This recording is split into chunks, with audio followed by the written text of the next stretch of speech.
पिछली कुछ 5 राष्ट्र युवा प्रतियोगिताओं में एक महान कबीले के शिष्य को हराने वाले पहले व्यक्ति के रूप में प्रभातिका तुरंत सभी के ध्यान का केंद्र बन गई।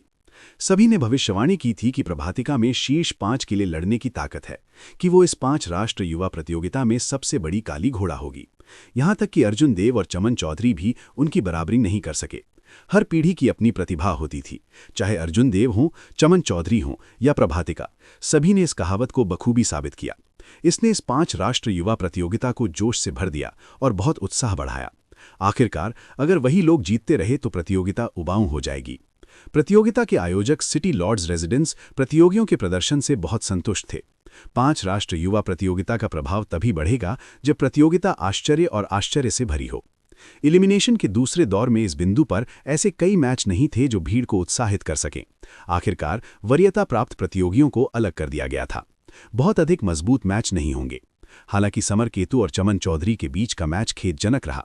चमन चौधरी और समर केतु ने 10-10 चालों का आदान प्रदान करने से पहले ड्रॉ में समाप्त होने का फैसला किया।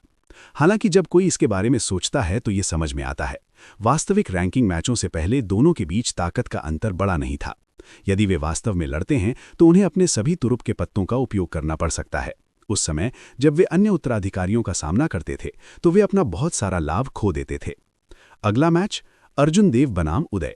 इस नीरस प्रतियोगिता के बीच रेफरी की आवाज़, जो न तो बहुत तेज थी और न ही बहुत नरम थी, ने तुरंत काफी लोगों का ध्यान आकर्षित किया। उनकी निगाहें ग्रुप 5 की द्वंद्व युद्ध रिंग पर पड़ीं। उन्होंने कहा, अर्जुन देव और उदय दोनों ही नवकमरों की रैंकिंग में शामिल हैं। इसके अलावा उन्होंने अभी तक हार का स्वाद नहीं चखा है। उदय के चरित्र को देखते हुए वे निश्चित रूप से मैच को चुपचाप समाप्त नहीं करेंगे। ये स्वाभाविक है। जब से अर्जुन देव ने सुमन को हराया है तब से उनकी लोकप्रियता उदय से आगे निकल गई है। वे शायद लंबे समय से अपने गुस्से को दबा रहे थे। उन्होंने कहा कि उदय की ताकत भी कुछ हद तक अथाह है। व्यावहारिक रूप से कोई भी वास्तव में उस पृथ्वी वेन कृपा तकनीक को अवरुद्ध नहीं कर सकता है। कोई नहीं जानता कि उसके पास कोई अन्य तुरुप का पत्ता है या नहीं। उन्होंने कहा कि चमन चौधरी और समर केतु बंधे हुए हैं। ऐसे में उनकी लगातार जीत खत्म हो गई है। एकमात्र नवकमर जिनके पास अभी भी लगातार जीत है वे ये दोनों हैं। उन्होंने कहा कि ये मैच निश्चित तौर पर काफी रोमांचक होगा। ये दोनों विशेषज्ञ ब्लेड्समैन हैं। इसके अलावा ये दोनों नवकमर हैं। इन दोनों के पास जीत का सिलसिला है। देखने के लिए बहुत सारी चीजें हैं।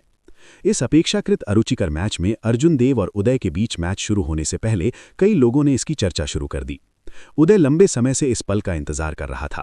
जैसा कि दूसरों ने कहा, वे अपने दिल में आग को दबा रहे थे।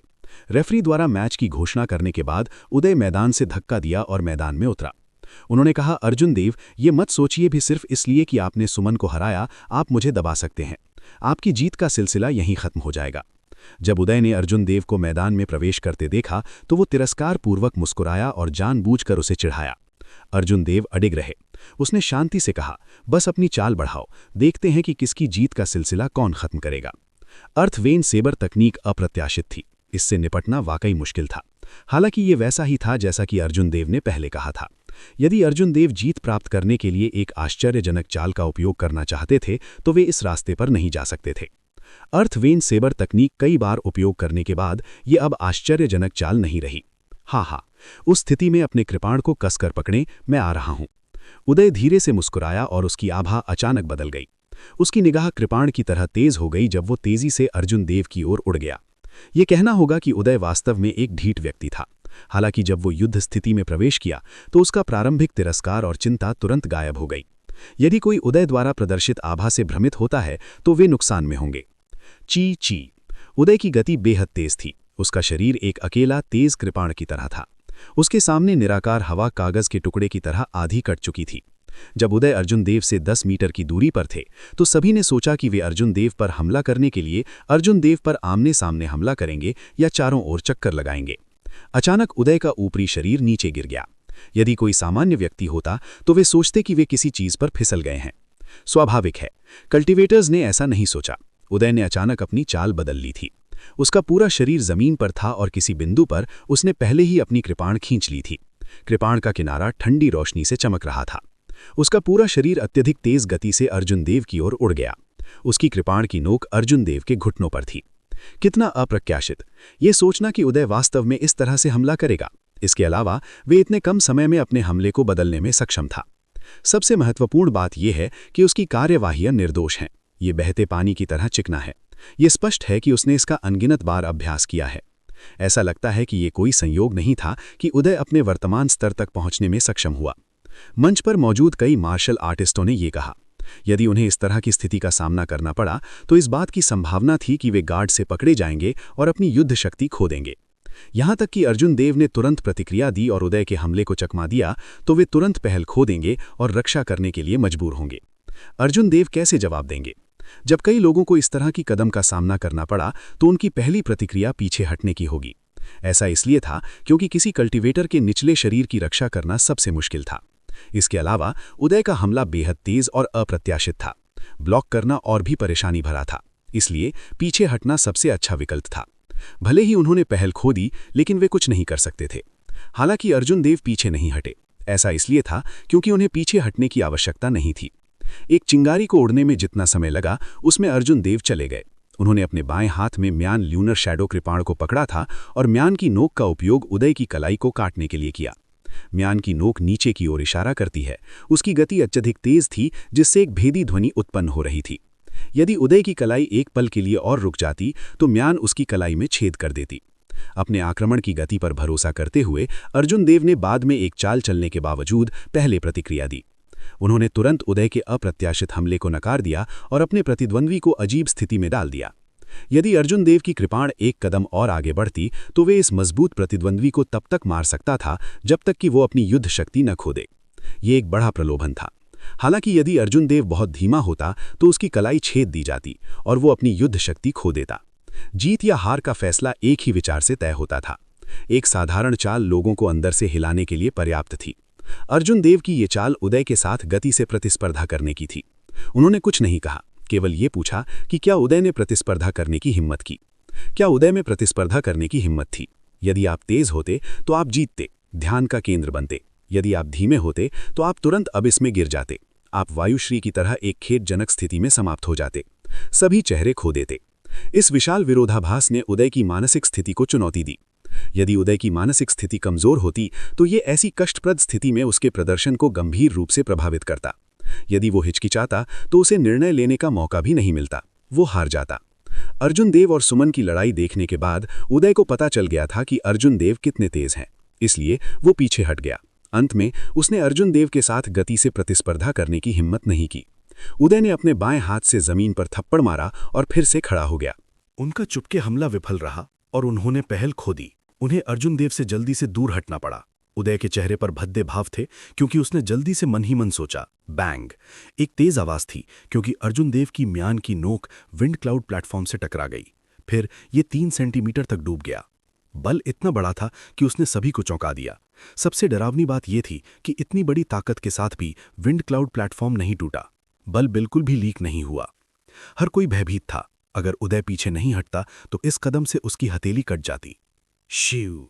एक बिजली जैसी कृपाण की रोशनी टिमटिमा रही थी। अर्जुन देव द्वारा मंच पर वार करने के बाद वे बिल्कुल भी नहीं रुके। उन्होंने तुरंत लूनर शैडो कृपाण खींची और उदय को दोनों हाथों से काट दिया। अपनी कमजोरी का फायदा उठाना अर्जुन देव का स्टाइल हमेशा से रहा है। अब जब दूसरा पक्ष पहल हार गया था तो ये कदम उठाने का सबसे अवसर था। अर्जुन देव ने अभी तक कोई कदम नहीं उठाया था। जब उसने कोई चाल चली तो उसे वज्र के बल से ऐसा करना था जिससे उसका प्रतिद्वंदी घायल हो जाए या अपंग हो जाए। उदय अभी खड़ा हुआ था और उसके पास उनके बीच कुछ दूरी बनाने का समय नहीं था। जब उसे इस गड़गड़ाहट वाली कृपाण हड़ताल का सामना करना पड़ा तो वो केवल अपना दायां हाथ कृपाण पर रख सकता था और निष्क्रिय रूप से बचाव करने के लिए उसे अपनी छाती पर पकड़ सकता था। डैंग! एक विशाल बल उदय की कृपाण में गड़गड़ा गया। ये गड़गड़ाहट के पहाड़ की तरह था। उदय के पास प्रतिक्रिया देने का समय भी नहीं था। उसने एक कौर खून की उल्टी की और तोप के गोले की तरह वापस शूट कर गया, जो विंड क्लाउड बैरियर में गड़गड़ा गया। भारी पलटाव के कारण उदय जमीन पर गिर गया। उसने एक और कौर खून की उल्टी की और उसका रंग अविश्वसनीय रूप से पीला पड़ गया। अर्जुन देव ने उदय को सांस लेने का मौका नहीं देते हुए आगे की ओर उड़ान भरी। उसने उदय को प्रतिक्रिया देने का मौका नहीं देते हुए अपने संघार और गड़गड़ाहट की स्थिति को अंजाम दिया। उन्होंने हमलों की एक अनंत बौछार शुरू कर दी। Dang dang dang! जब हथियार आपस में भिड़े तो चिंगारियां उड़ी। उदय को हमलों से निपटने के लिए संघर्ष करना पड़ा। उसे बार बार पीछे धकेला गया और उसका पीला चेहरा और भी भद्दा हो गया। अर्जुन देव के कृपाण के हर एक प्रहार में विशाल बल था। दोनों राज्यों के समर्थन से शक्ति और भी अधिक थी, जिससे उदय की चोटें और बढ़ गईं। अगर ऐसा ही चलता रहा तो उदय निश्चित रूप से 100 चालों में हार जाएगा। अर्थ वेन सेबर टेक्निक। लंबे समय तक सहन करने के बाद उदय ने आखिरकार उस उत्कृष्ट तकनीक को निष्पादित करने का अवसर प्राप्त किया जिसने उसे प्रसिद्ध बना दिया था। जब उदय ने अर्जुन देव के हमलों को रोका तो कृपाणकियों का एक लड़ अचानक उनके पैरों से निकल गया जो अर्जुन देव की छाती की ओर बढ़ रहा था। उस अर्थवेन कृपाणकियों की शक्ति भी बहुत विशाल थी। इसने पृथ्वी को अपनी शक्ति का स्रोत माना था और ये उदय की पूर्ण शक्ति वाली कृपाण हड़ताल से कमजोर नहीं था। उदय को उम्मीद नहीं थी कि कृपाणकियों का ये धागा अर्जुन देव को घायल कर सकता है। उसे केवल यही उम्मीद थी कि इससे उसे सांस लेने का मौका मिलेगा। अर्जुन देव के कृपाण हड़ताल से गंभीर रूप से घायल होने के बाद भी उदय के पास सांस लेने का कोई मौका नहीं था। उसके शरीर में घावों के निशान बढ़ गए थे। यदि ये जमा होता रहा तो वो उन्हें दबा नहीं पाएगा। अर्जुन देव मंद मंद मुस्कुराए और शांति से बोले, मैं अर्थवेन सेबर टेक्निक का लंबे समय से इंतजार कर रहा हूं। दूसरों को इस अर्थवेन सेबर टेक्निक से डर लग सकता है, लेकिन अर्जुन देव को इससे कभी डर नहीं था। अर्जुन देव ने अपने बाएं हाथ को मुट्ठी में जकड़ लिया और अपनी वाइटल क्यू को प्रसारित किया। उसकी मुट्ठी पर एक तेज नीली ऊर्जा इकट्ठी हो गई। ये ड्रैगन क्लॉ फिस्ट की तीसरी चाल थी, ब्रेकिंग आर्मर फिस्ट। बैंग! एक तेज नीली ऊर्जा कृपाण क्यू के उस लड़ से टकरा गई। इस पंच में जो कवच तोड़ने की विशेषता थी ने तुरंत कृपाण क्यू के उस लड़ को चकनाचूर कर दिया, जिसे वो शून्य में बदल गया। बेशक ब्रेकिंग आर्मर फिस्ट की शक्ति पूरी तरह से खत्म हो गई। जैसे ही अर्जुन देव ने अपने बाएं हाथ से हमला किया, उसने दाहिने हाथ से कृपाण पकड़ना बंद नहीं किया। उसने उसे धीरे से घुमाया और एक आर्कलाइट चॉप भेजा। उदय के शरीर पर एक और घाव दिखाई दिया। उनके शरीर को प्रकाश के चापों से फटने वाली बिजली की धाराओं से कई बार उड़ते हुए भेजा गया। तुम बहुत ज्यादा हो अर्जुन देव, तुमने मुझे नाराज कर दिया है। प्रतियोगिता की शुरुआत से लेकर अब तक उदय को शुरू से ही दबाया गया था। अर्थवेन सेबर टेक्निक जिसके लिए वे प्रसिद्ध थे, उसे प्रतिद्वंदी ने तुरंत तोड़ दिया। अब उदय अपने दिल के क्रोध को रोक नहीं पा रहा था। वे चिल्लाया और उसकी 3 मीटर लंबी कृपाण गुनगुनाने लगी। कृपाण से एक तेज कृपाण इरादा फैल गया। उदय ने शांति से कहा, मूल रूप से मैं केवल रैंकिंग मैचों में ही इसका उपयोग करने की योजना बना रहा था। अर्जुन देव, तुम्हें सम्मानित महसूस होना चाहिए कि तुमने मुझे अपने कृपाण इरादे का उपयोग करने के लिए मजबूर कर दिया। दर्शक दीर्घा में बैठे किसान तुरंत चकित रह गए। उन्हें ये उम्मीद नहीं थी कि उदय ने खुद को इतनी गहराई से छिपाया होगा। उसने वास्तव में कृपाण के इरादे को समझ लिया था, जो एक ब्लेड्समैन के लिए समझना सबसे कठिन काम था। इसके अलावा उन्होंने अभी तक इसका उपयोग नहीं किया था। उन्होंने कहा, इस बार अर्जुन देव मुश्किल में है। कृपाण के इरादे के समर्थन से ब्लेड्समैन की मार्शल टेक्निक की ताकत कम से कम 50% बढ़ जानी चाहिए। उदय के कृपाण इरादे को देखते हुए यह 20% तक भी पहुंच गया होना चाहिए। ये सिम्बा भाटी से थोड़ा ही कमजोर है। इसके अलावा वे दोनों ब्लेड्समैन हैं। यदि एक पक्ष का कृपाण इरादा है और दूसरे का नहीं, तो अंतर और भी स्पष्ट होगा। वास्तव में एक तलवारबाज तलवार को रोकने के लिए इरादे का उपयोग कर सकता है। एक ब्लेड्समैन ब्लॉक करने के लिए क्या उपयोग कर सकता है? दर्शक में से एक कल्टीवेटर धीरे से आह भरता है।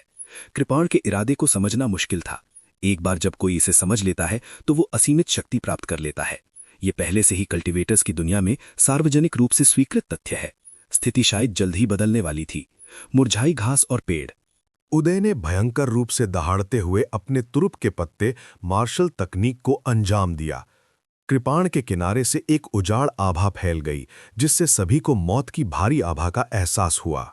अगर यहाँ कोई फूल या पेड़ होते तो इस कृपाण हड़ताल की शक्ति निश्चित रूप से उन्हें जल्दी मुरझा देती। कृपाण के इरादे के समर्थन से इस कदम की ताकत विस्फोटक रूप से बढ़ गई। इसमें सब कुछ मुरझाने की शक्ति थी। इस बार उदय ने एक चाल में स्थिति को बदलने की उम्मीद करते हुए हमला करने की पहल की। अर्जुन देव मंद मंद मुस्कुराए और उदासीनता से बोले, कृपाण का इरादा मुझे भी ये पता है। व्यंग! लंबा पिच ब्लैक लूनर शैडो कृपाण अनियंत्रित रूप से कांप रहा था। कृपाण का इरादा जो उदय से भी अधिक मजबूत था, कृपाण के किनारे से बेतहाशा फैल गया। मजबूत कृपाण का इरादा विंड क्लाउड बैरियर को छेद दिया, जिससे पास के ब्लेड्समैन को डर महसूस हुआ। उनके हाथों में कृपाण भी कांप उठी। ये एक शिखर है, छोटा पूर्णता कृपाण का आशय। ये सिम्बा भाटी के कृपाण इरादे के बराबर है।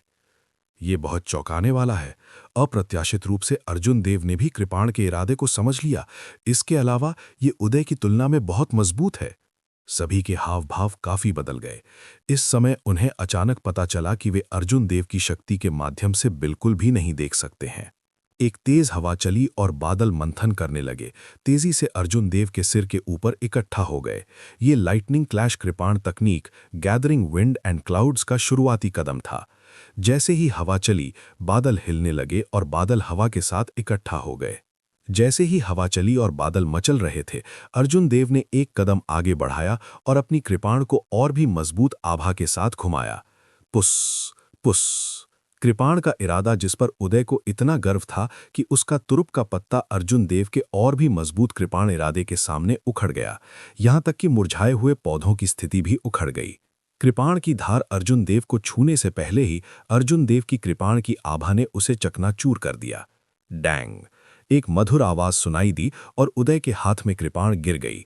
एक विशाल और अनब्लॉक्ड बल ने उदय को हवा में गिरा दिया। जब उदय विंड क्लाउड बैरियर से टकराया तो उसने एक बड़े कौर से खून की उल्टी की। उसके शरीर में दबी हुई चोटें तुरंत भड़क उठीं और वो फिर से उठने में असमर्थ होकर जमीन पर गिर पड़ा। ये कैसे हो सकता है? आपने वास्तव में कृपाण के इरादे को भी समझ लिया? जैसे ही उदय ने अर्जुन देव को देखा, जिनके कपड़े हवा और बादलों में लहरा रहे थे और जिनकी आभा जंगली और अनियंत्रित थी, उनकी आंखों में भारी झटका लगा। उन्हें ऐसे अंत की उम्मीद नहीं थी। मंच पर मौजूद रेफरी ने अर्जुन देव की ओर देखा। उसे भी बहुत उत्सुकता महसूस हुई। ये पता चला कि वो इस युवा के माध्यम से नहीं देख सकता है। अर्जुन देव धीरे धीरे विंड क्लाउड प्लेटफॉर्म में म्यान की ओर चले गए। फिर उन्होंने लूनर शैडो कृपाण को सटीकता से म्यान किया। उसके बाएं हाथ ने कृपाण की मूठ को पकड़ा और धीरे से उसे बाहर निकाला। फिर वो लापरवाही से मंच से बाहर चला गया। दहाड़! जैसे ही अर्जुन देव ने विंड क्लाउड प्लेटफॉर्म से म्यान खींचा, ड्रैगन क्यू की एक किनारा तुरंत छेद से बाहर आ गया।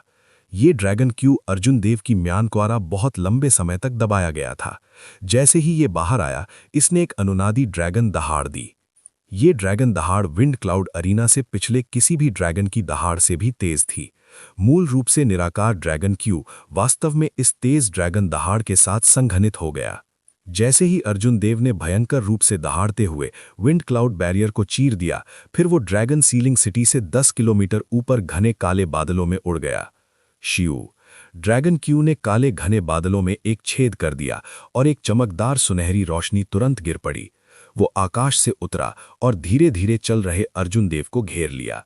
चकाचौंध सुनहरी रोशनी अर्जुन देव के साथ होली। जब भारी मात्रा में काश्तकारों ने ये दृश्य देखा तो वे सभी अवाक रह गए।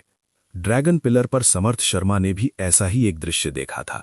अप्रत्याशित रूप से अर्जुन देव को भी ऐसा ही व्यवहार मिला।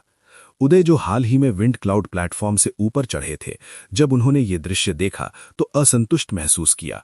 उन्होंने गुस्से में कहा, लानत है, सुनहरी रोशनी और सभी का ध्यान मेरी चीज है जिसका आनंद मुझे मिलना चाहिए। सिम्बा भाटी, जिन्होंने वास्तव में अर्जुन देव को प्रतिद्वंदी के रूप में नहीं माना था, उनके चेहरे पर एक गंभीर भाव था। समर केतु के अलावा टॉप 3 की लड़ाई में एक और व्यक्ति है।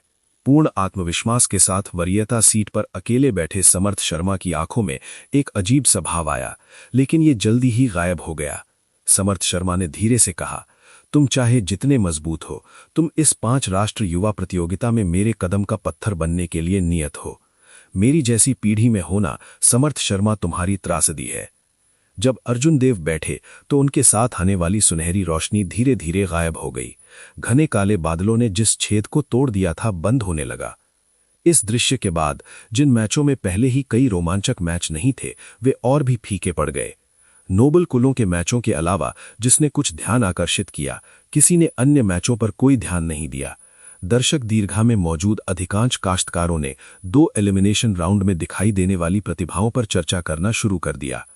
वास्तव में इस 5 राष्ट्र युवा प्रतियोगिता में केवल 4 सच्चे नौजवान हैं: अर्जुन देव, चमन चौधरी, समर केतु और प्रभातिका। अन्य केवल उनके लिए पन्नी के रूप में कार्य कर सकते हैं। यह सही नहीं हो सकता। प्रभातिका की गिनती कैसे की जा सकती है? उन्होंने पिछली 5 राष्ट्र युवा प्रतियोगिता में भाग लिया था। हा, उनकी गिनती कैसे नहीं की जा सकती? वे पिछली 5 राष्ट्र युवा प्रतियोगिता में उत्कृष्ट नहीं थे। वे अचानक इस 5 नेशन यूथ कंपटीशन में भड़क उठे और उन्होंने रेशमी को हरा दिया। उन्हें निश्चित रूप से नौजवान के रूप में गिना जा सकता है। ठीक है, मुझे लगता है कि उन्हें भी गिना जा सकता है। उदय के लिए कितना दुर्भाग्य है। अगर उन्हें फाइनल मैच में इतनी बुरी हार नहीं मिलती तो उन्हें 5 नए खिलाड़ियों में से एक माना जा सकता है।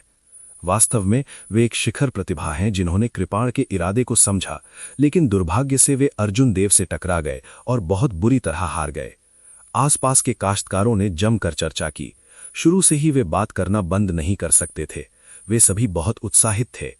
हालांकि उन्हें दोषी नहीं ठहराया जा सकता था। पिछले 5 राष्ट्रीय युवा प्रतियोगिताओं की तुलना में ये बहुत रोमांचक था। कई प्रतिभाशाली और नए नौजवान थे। अनुभवी विशेषज्ञों की ताकत अभी भी मौजूद थी। पुराने और नए के बीच एक तीव्र संघर्ष था और हर कोई इसे स्पष्ट रूप से महसूस कर सकता था। प्रतिभाएं बड़ी संख्या में आईं, उत्कृष्ट प्रतिभाएं एकत्र हुईं। ये प्रतिभाओं का एक महान युग था। वे एक क्षण के लिए प्रतिभाओं के इस युग के आगमन, इस युग के मुख्य पात्र के जन्म को देख सकते थे। वे उत्साहित महसूस किए बिना नहीं रह सकते थे। वे प्रतिभाएं जो प्रकट हुईं, वे भविष्य के मार्शल एम्पायर बन सकते हैं, जो इतिहास के वृतांतों में अपना नाम छोड़ सकते हैं।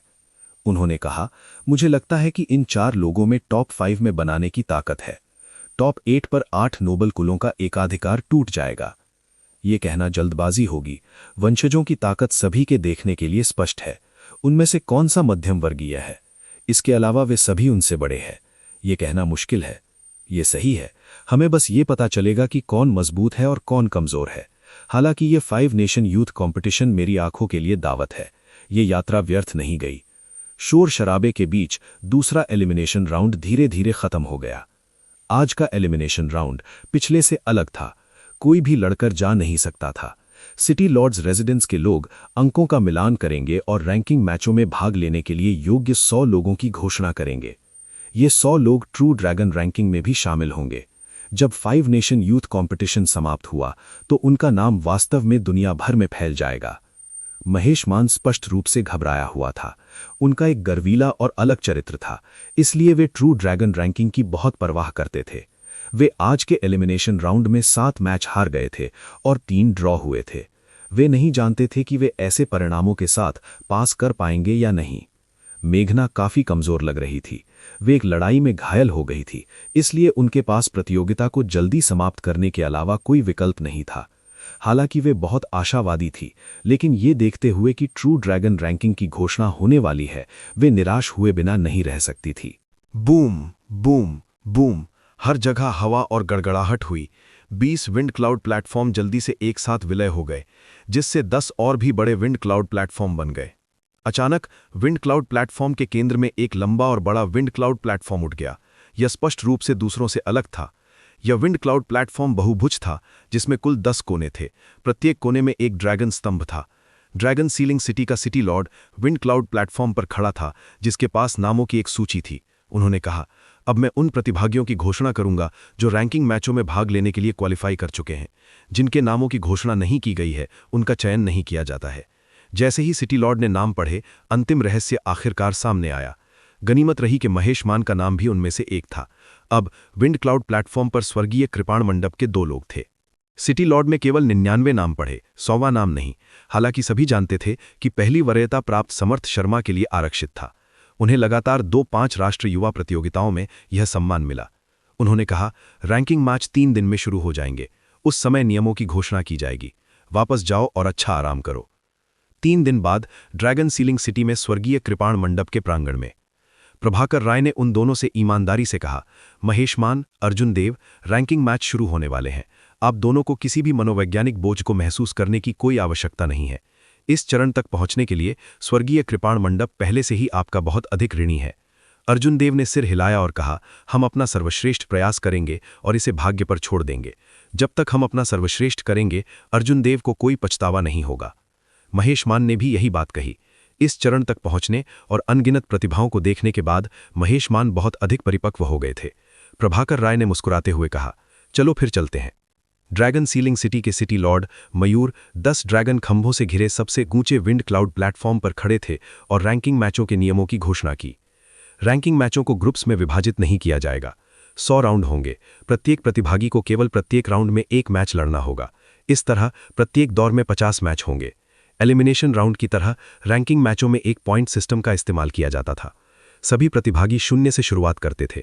एक जीत से उन्हें 2 अंक मिलेंगे, एक हार से 2 अंक कट जाएंगे। फर्क सिर्फ इतना था कि कोई ड्रॉ नहीं था, एक विजेता होना था। इसका उद्देश्य एलिमिनेशन राउंड की तरह एक मौन समझ को रोकना था। अब जबकि रैंकिंग मैच अंत में थे तो स्वाभाविक रूप से आयोजक ऐसी स्थिति नहीं होने देंगे। एक दिन में 100 राउंड लगाना असंभव था। हर दिन आसमान में अंधेरा होने से पहले मैच खत्म हो जाते थे। जब तक 50 राउंड पूरे हो जाते तब तक इसमें 4 या 5 दिन लग सकते थे। उन्होंने कहा, इस 5 देशों की रैंकिंग के नियम काफी दिलचस्प हैं। 100 राउंड के बाद प्रत्येक प्रतिभागी को अपनी पूरी ताकत दिखानी होगी। वे अपनी ताकत नहीं छिपा सकते हैं। उन्होंने कहा, हालांकि प्रत्येक दौर के लिए प्रतिद्वंदियों का फैसला लॉटरी ड्रॉ करके या खुद से नहीं किया जाता है। वे सभी सिटी लॉर्ड्स रेजिडेंस द्वारा व्यवस्थित किए गए हैं। हाँ, यह कोई समस्या नहीं है। सिटी लॉर्ड्स रेजिडेंस निश्चित रूप से किसी भी प्रतिभागी का पक्ष नहीं लेगा। मुझे लगता है कि ऐसा करने का उद्देश्य सुपर जीनियस को एक दूसरे से जल्दी मिलने से रोकना है। सुपर जीनियस के लिए इतनी जल्दी एक दूसरे से मिलना उबाऊ होगा। प्रतियोगिता में कुछ सस्पेंस छोड़ना बेहतर है। कुल मिलाकर इस 5 देश रैंकिंग टूर्नामेंट के नियम बहुत सामान्य थे। इसमें कुछ भी नया नहीं था, न ही आलोचना करने लायक कुछ था। विभिन्न संप्रदायों के बुजुर्गों ने कोई आपत्ति व्यक्त नहीं की। यह देखते हुए कि किसी को कोई आपत्ति नहीं है तो मयूर ने आगे कहा, चूंकि कोई आपत्ति नहीं है तो आइए शीर्ष 100 प्रतिभागियों को आमंत्रित करें और लक लेने के लिए समारोह की तैयारी करें। इसके बाद 5 देशों की रैंकिंग टूर्नामेंट का पहला दौर आधिकारिक रूप से शुरू होगा। भाग्य अलौकिक और निराकार है, इसे समझना कठिन है। इसे कैसे एकत्रित किया जा सकता है? यह पहली बार था जब अर्जुन देव ने इस तरह के समारोह में भाग लिया था। वह बहुत उत्सुक था, इसलिए वह कुछ प्रत्याशा के साथ ऊपर चला गया। कुल 11 विंड क्लाउड एरेनास थे। बीच में सबसे ऊंचे विंड क्लाउड एरेना के अलावा अन्य 10 एरेनाओं में से प्रत्येक में 10 लोग खड़े थे। मयूर ने अपनी आंखें बंद कर लीं और जल्दी से अपने हाथों से हाथ की मुद्रा बना ली। यह एक पुरानी और जटिल हाथ की मुद्रा थी। एक पल में उसकी 10 उंगलियां 100 से भी अधिक बार हिलीं। मयूर के शरीर से एक प्राचीन, गंभीर, प्रतिष्ठित और दिव्य आभा फैली। उसके पैरों के नीचे का सबसे ऊंचा अखाड़ा व्याकुल रूप से हिलने लगा। दहाड़, दहाड़, दहाड़। विंड क्लाउड अखाड़े के नीचे कई 10,000 मीटर गहरी 4 उजाड़ ड्रैगन की दहाड़ गूंज उठी। ड्रैगन की दहाड़ गहरी और खिंची हुई थी। ड्रैगन क्यू में निहित ड्रैगन की दहाड़ की तुलना में अंतर स्वर्ग और पृथ्वी जैसा था। इस प्राचीन और जंगली आभा ने 100 प्रतिभागियों पर भारी दबाव डाला। उनके पैर सीसे की तरह भारी महसूस हुए। वे एक कदम भी नहीं चल सकते थे। उन्हें लगा कि एक बड़ी चट्टान उनकी छाती पर दबाव डाल रही है, जिससे वे बहुत असहज महसूस कर रहे हैं। क्या मैंने गलत सुना? वास्तव में 4 ड्रैगन दहाड़ थीं। 4 ड्रैगन दहाड़ का मतलब है कि 4 ड्रैगन नसें जागृत हो गई हैं। आमतौर पर केवल 2 को जगाना ही स्वर्ग विरोधी होता है। जीनियस का युग वास्तव में अपने नाम पर खरा उतरता है। सभी 4 ड्रैगन नसें जागृत हो गई हैं। इस 5 राष्ट्र युवा प्रतियोगिता में प्रतिभागियों ने पिछले वर्षों की तुलना में 4 गुना से भी अधिक भाग्य प्राप्त किया है। दर्शक स्टैंड्स में किसान थे जिन्होंने कई 5 राष्ट्र युवा प्रतियोगिताएं देखी हैं। 4 ड्रैगन नसों के जागरण का प्रतिनिधित्व प्रतिभाओं के युग की शुरुआत है। भविष्य में एक मार्शल सम्राट पैदा होगा। पिछले प्रतिभाओं के युग में वज्रराज वृक्ष देव प्रकट हुए थे। वे ऐसे व्यक्ति थे जो देव शक्ति सम्राट के साथ कंधे से कंधा मिला सकते थे। कौन जानता था कि इस बार किस तरह का शक्तिशाली चरित्र प्रकट होगा। ड्रैगन की दहाड़ ने आकाश के काले बादलों को हिला दिया। एक के बाद एक गड़गड़ाहट शुरू हो रही थी और पूरे स्थान का वातावरण दमनकारी और भारी हो गया। शिव। जैसे ही गड़गड़ाहट रुकी, ड्रैगन सीलिंग सिटी से 10 किलोमीटर ऊपर घने बादलों में 100 छेद दिखाई दिए। प्रकाश के 100 सुनहरे स्तंभ आकाश से उतरे और सभी रैंकिंग बैटल्स के प्रतिभागियों को घेर लिया। अपनी कमर पर लगे जेड लटकन पर खून की एक बूंद टपकाएं और समारोह पूरा हो जाएगा। 4 ड्रैगन नसें जागृत हो जाएंगी। आप कितना भाग्य एकत्रित कर सकते हैं, यह आपकी क्षमता पर निर्भर करेगा, मयूर ने कमजोर रूप से कहा। जब अर्जुन देव ने यह सुना तो उन्होंने अपनी कमर से लगे अजगर जैसे जेड लटकन को हटा दिया। छोटा सुनहरा अजगर पारदर्शी जेड पटकन में खुशी से तैर रहा था। अर्जुन देव ने अपनी उंगली चुभाकर खून की एक बूंद टपकाई। रक्त जेड पटकन में रिस गया और छोटे सुनहरे अजगर के शरीर में प्रवेश कर गया। पुट। अर्जुन देव को महसूस हुआ कि उसकी आत्मा और मन छोटे अजगर से जुड़ा हुआ प्रतीत होता है। ऐसा लगता है कि वह छोटा अजगर उसका अवतार बन गया है। इसके अलावा ऐसा लगता है कि उसने किसी प्रकार के महाजसी अस्तित्व के साथ एक कमजोर संबंध स्थापित कर लिया है। वह यह नहीं बता सकता कि यह क्या है। रैंकिंग मैच उसी क्षेत्र में हुए। समारोह समाप्त होने के बाद 4 रेफरी 10 ड्रैगन पिलर से घिरे लंबे मैदान में चले गए। रैंकिंग लड़ाई के पहले दौर का पहला मैच शुरू होता है। वाहिद बनाम उदय। वाहिद वर्मा कुल के देथानी थे, जो 8 अभिजात कुलों में से एक थे। वे पिछली 5 राष्ट्र युवा प्रतियोगिता में 6ठे स्थान पर थे। वे युवा पीढ़ी के सच्चे दिग्गज थे। उन्होंने जिस हथियार का उपयोग किया वह दुर्हर ड्रैगन फींड विप था। कहा जाता है कि ड्रैगन फींड विप वर्मा कुल की पिछली पीढ़ी के एक विशेषज्ञ द्वारा बनाया गया था। उन्होंने कुनलुन क्षेत्र में एक राक्षस ड्रैगन को मार डाला और इसका इस्तेमाल इसे बनाने के लिए किया। फिर उन्होंने इसे वर्मा कुल के युवा पीढ़ी को उपयोग करने के लिए दिया। उदय नवागंतुक रैंकिंग सूची में विशेषज्ञों में से एक थे। उनकी अर्थवेन सेबर टेक्निक अथाह थी। इससे भी दुर्लभ बात यह थी कि वे कृपाण के इरादे को 20% तक समझ गए थे। हालांकि उदय अर्जुन देव से हार गए थे, लेकिन उनकी ताकत को कोई नकार नहीं सकता था। सभी ने अनुमान लगाया कि हालांकि वह वाहिद को नहीं हरा सकता था, फिर भी वह अपनी पकड़ बनाए रख सकता था। जब तक उदय अपनी पकड़ बनाए रख सकता था तो वह लड़ता रह सकता था, यहां तक कि वह जीत हासिल नहीं कर सकता था। लेकिन एक विशेषज्ञ से लड़ने से उसे कुछ समझ हासिल करने और अपनी खेती को बढ़ाने की अनुमति मिलती थी। वाहिद ने अपनी कमर पर ड्रैगन फील्ड विप को म्यान किया और आराम से उदय की ओर देखा। वो मुस्कुराया और बोला, तुम उदय हो, मैंने आपको नोटिस किया है। मैं लंबे समय से आपकी पृथ्वी शिरा कृपाण तकनीक आजमाना चाहता था। अपनी चाल चलो। वाहिद की छोटी सी बात ने उदय को परेशान कर दिया। उन्होंने कहा, ऐसा व्यवहार ना करें कि जीत पहले से ही आपकी मुट्ठी में है। एक आसान कार्य में बुरी तरह से विफल होने से सावधान रहें। तो उस स्थिति में मुझे देखने दीजिए कि आप मुझे एक आसान काम में बुरी तरह से कैसे विफल करने जा रहे हैं। वाहिद मंद मंद मुस्कुराया। उसने इसके बारे में ज्यादा नहीं सोचा। अर्जुन देव के साथ उदय की लड़ाई ने उनकी ताकत को पूरी तरह से उजागर कर दिया था। उदय का सामना करते समय वाहिद को कोई दबाव महसूस नहीं हुआ। अगर वो ये देखने के लिए उत्साहित नहीं होता कि अर्थ वेन सेबर तकनीक कितनी अजीब है, तो वो उदय को कुछ भी कहने की जहमत नहीं उठाता। विंग। उदय ने अपनी कृपाण खींची। वाहिद का सामना करते समय उसका अपनी ताकत छिपाने का कोई इरादा नहीं था। जैसे ही उसने अपना कदम उठाया, उसने अपना कृपाण इरादा सामने लाया। उदय के पैरों से कृपाण क्यूई का एक किनारा निकल गया। उसकी आकृति टिमटिमाई और वाहिद के सामने आ गई, अपने कृपाण से नीचे गिरी। कृपाण के इरादे के समर्थन से 6 मीटर लंबी कृपाण रोशनी ने एक ठंडी रोशनी उगल दी, जो बहुत शक्तिशाली लग रही थी। वाहिद ने अपनी प्रतिद्वंदी के साथ आमने सामने भिड़ने में जल्दबाजी नहीं की। उसने जमीन से धक्का दिया और दूसरे पक्ष की कृपाण रोशनी को चकमा दे दिया। 10 चालों के दौरान वाहिद हर समय चकमा देता रहा। उदय ने जो कृपाण रोशनी भेजी थी, उसके चारों ओर घूमते हुए उसका कोई कदम उठाने का इरादा नहीं था। पृथ्वी शिरा कृपाण तकनीक। वाहिद को एक और चाल के साथ वापस मजबूर करने के बाद उदय ने आखिरकार अर्थ वेन सेबर तकनीक को अंजाम दिया। जमीन से आई कृपाण क्यूई और कृपाण पर कृपाण रोशनी ने एक ही समय में अपने प्रतिद्वंदी पर हमला किया। ची ची। भले ही वाहिद ने इसका अनुमान लगा लिया था और चकमा देने की पूरी कोशिश की थी, फिर भी जमीन से आने वाली कृपाण क्यूई ने अभी भी उसके वस्त्रों में एक छेद कर दिया था। अगर उदय की मूवमेंट तकनीक नहीं होती तो इस कृपाण हड़ताल से वाहिद घायल हो जाता। बुरा नहीं है, जारी रखें। वाहिद की आंखों में एक अजीब सी नज़र चमक उठी जैसे ही वो धीरे से मुस्कुराया। ये देखकर कि वाहिद का अभी भी ड्रैगन फील्ड विप को बाहर निकालने का कोई इरादा नहीं था, उदय पूरी तरह से क्रोधित हो गया। उन्होंने अपने कृपाण इरादे को जोड़ा और अर्थ वेन सेबर तकनीक को उसकी सीमा तक निष्पादित किया। तुरंत कृपाण रोशनी हर जगह उड़ने लगी, जिससे तेज हवाएं और तेज हवाएं चल रही थीं। उदय की अप्रत्याशित कृपाण तकनीक एक प्रेट की तरह थी। वाहिद हवा में एक पत्ते की तरह खतरे से घिरा हुआ था। ऐसा लग रहा था कि कृपाण क्यूई उसे किसी भी क्षण घायल कर सकती है। एक और 10 चालों के बाद वाहिद ने अपना सिर थोड़ा हिलाया। उसने मन ही मन सोचा, पृथ्वी शिरा कृपाण तकनीक वास्तव में शक्तिशाली है। दुर्भाग्य से उदय ने पृथ्वी की स्थिति को नहीं समझा है और अपनी पूरी ताकत को बाहर नहीं ला सकता है। वाहिद ने अर्थ वेन सेबर तकनीक में रुचि खो दी। उसने ड्रैगन फील्ड विप को अपनी कमर पे पकड़ा और धीरे से कहा, खेल खत्म हो गया है, अब आप पराजित हो सकते हैं। वाहिद ने अपना दाहिना हाथ ऊपर खींच लिया और ड्रैगन फील्ड विप उसके चारों ओर कुंडलित हो गया, जिससे वो अंदर समा गया। फिर ये सभी दिशाओं में उड़ने वाले तीव्र हवा के ब्लेड में बदल गया। जैसे ही तूफान आया, उदय की कृपाण तकनीक बंद हो गई। वो अर्थ वेन सेबर तकनीक का उपयोग करने की तैयारी कर रहा था।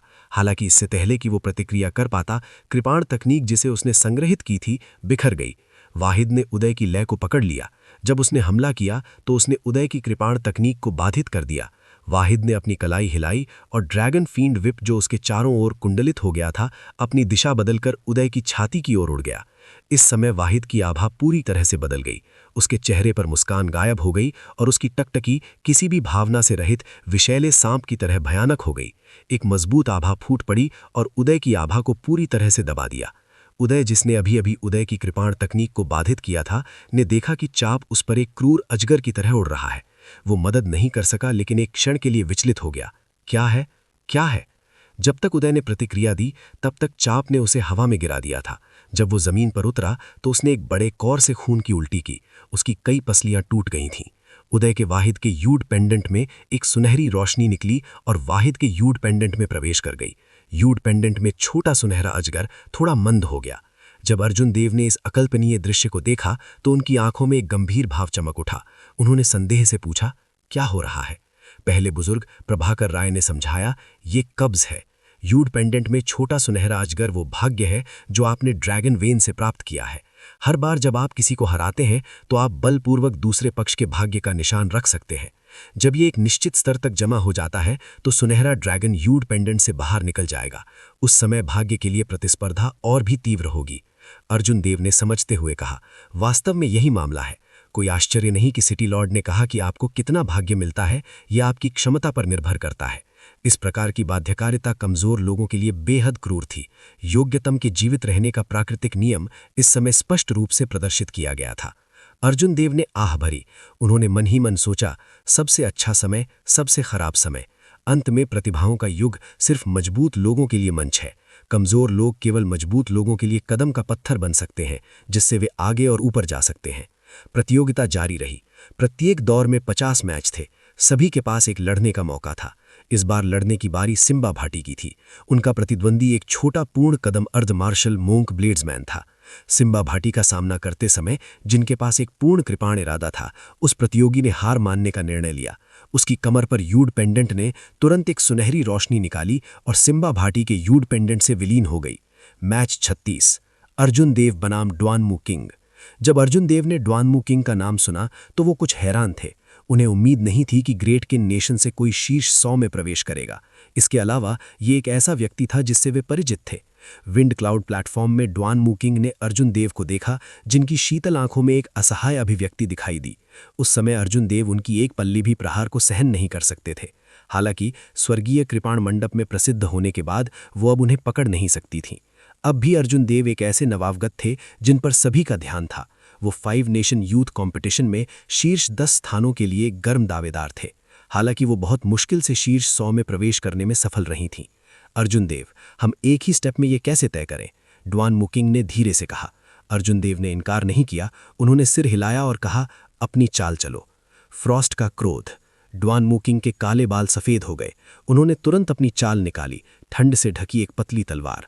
तलवार की नोक से बर्फ की एक तेज अवस्था निकली। ऐसा लग रहा था जैसे वो दुनिया को निगलना चाहता है और समुद्र को बर्फ में बंद करना चाहता है। का।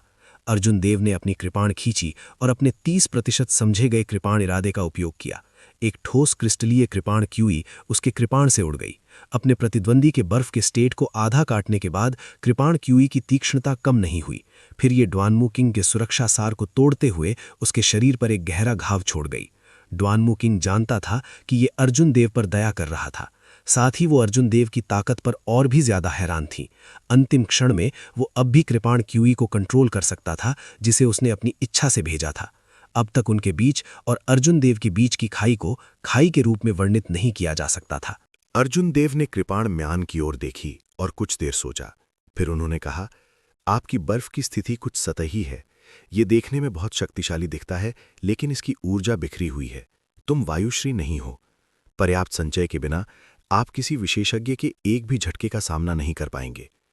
आप बर्फ की स्थिति को ठंडी हवा में बदल सकते हैं और इसे अपनी तलवार तकनीक में शामिल कर सकते हैं। हालांकि ये इस तरह से कमजोर होगा, लेकिन ये अधिक संघनित होगा। जब ड्वानमू किंग ने ये सुना तो वो गहरी सोच में पड़ गई। उसे स्पष्ट रूप से लगा जैसे उसे कुछ समस्याओं का पता चल गया हो। थोड़ी देर बाद उसने कहा, बहुत धन्यवाद। विजेता पहले ही तय हो चुका था। ड्वानमू किंग की कमर पर जेड पेंडेंट ने अनियंत्रित रूप से एक सुनहरी रेखा को गोली मारी और अर्जुन देव के जेड पेंडेंट में छोटे ड्रैगन में प्रवेश कर गया। अर्जुन देव को तुरंत लगा कि सुनहरा अजगर थोड़ा मजबूत हो गया है। इसके अलावा ये बहुत खुश दिखाई दिया। अर्जुन देव के बाद समर्थ शर्मा बाहर निकले थे। समर्थ शर्मा के मजबूत आत्मविश्वास के सामने उनके प्रतिद्वंदी ने उनकी आंखों में आंखें डालकर देखने की भी हिम्मत नहीं की। जैसे ही समर्थ शर्मा बाहर निकले, उन्होंने हार मान ली। जब समर्थ शर्मा ने जेड पेंडेंट में सुनहरी रेखा को प्रवेश करते देखा तो उनके होंठ मुड़ गए। उसने धीरे से अपना सिर हिलाया और कहा, कितना उबाऊ। प्रतियोगिता व्यवस्थित तरीके से आगे बढ़ी। पहले कुछ सबक सीखे गए थे। जब साधारण प्रतिभागी 8 महान कुलों के वंशजों या समर केतु जैसे युवा दिग्गजों से मिलते थे तो वे जीत नहीं पाते थे। वह या तो हार स्वीकार करना चुन सकता था या सीधे विजेता और हारने वाले का निर्धारण करने के लिए एक चाल का उपयोग करना चुन सकता था। वह अपने और दिग्गजों के बीच की खाई को समझना चाहता था। इस तरह 50 मैचों की प्रगति धीमी नहीं थी और एक राउंड 2 घंटे में पूरा हो गया। जब तक सूरज ढलने वाला था तब तक प्रतियोगिता के 12 दौर पहले ही हो चुके थे। अर्जुन देव ने बिना एक भी मैच हारे लगातार 12 मैच जीते थे। उसकी कमर पर जेट पेंडेंट में छोटा सुनहरा अजगर न केवल उज्ज्वल था और थोड़ा सा भी मंद नहीं था, बल्कि ये काफी बड़ा भी हो गया था। पूरा जेट पेंडेंट खून से लथपथ था। एक और जीत और जेट पेंडेंट टूटने वाला था। जहां तक महेश मान के जेट पेंडेंट में गोल्डन ड्रैगन की बात है तो ये अर्जुन देव से बहुत कमतर था। 12 मैचों में से महेश मान ने केवल 5 जीत हासिल की। गोल्डन ड्रैगन न केवल बड़ा नहीं हुआ बल्कि वह धुंधला हो गया और छोटा हो गया। महेश मान ने अर्जुन देव के जेट पेंडेंट में सुनहरे अजगर पर एक नज़र डाली और कुछ निराश महसूस किया। दूसरों से अपनी तुलना करना वास्तव में क्रोधित करने वाला था। यदि अर्जुन देव के अस्तित्व के लिए नहीं तो महेश मान के परिणाम कितने भी बुरे क्यों ना हों, वह स्वर्गीय कृपाण मंडप को हिलाने में सक्षम होंगे।